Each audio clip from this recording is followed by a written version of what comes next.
നമസ്കാരം. പുതിയ ജില്ലാ പ്രസിഡന്റിനെ ചൊല്ലി പാലക്കാട് ബി.ജെ.പിയിൽ പൊട്ടിത്തെറി.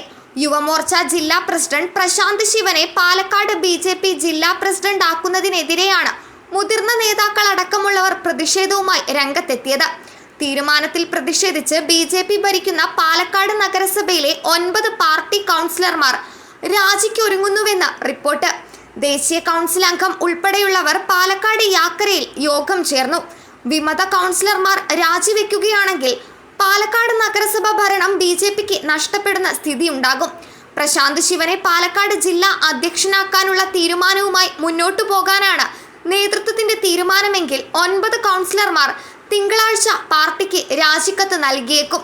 പ്രശാന്ത് ശിവന്റെ കാര്യത്തിൽ മാനദണ്ഡങ്ങൾ പാടെ ലംഘിച്ചുവെന്നാണ് പ്രതിഷേധം ഉയർത്തിയവർ ആരോപിക്കുന്നത്.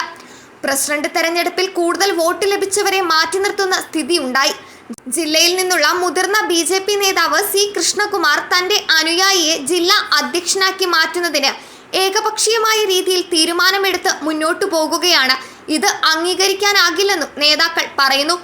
ഒരു കാരണവശാലും ബി.ജെ.പി വിടില്ലെങ്കിലും ജില്ലാ അധ്യക്ഷന്റെ കാര്യത്തിൽ എടുത്ത തീരുമാനത്തിൽ ഉറച്ചു നിൽക്കുമെന്ന് ബി.ജെ.പി ദേശീയ കൗൺസിൽ അംഗം എൻ ശിവരാജൻ വ്യക്തമാക്കി. യോഗത്തിൽ നഗരസഭാ ചെയർപേഴ്സൺ പ്രമീള ശശിധരനും പങ്കെടുത്തിരുന്നു.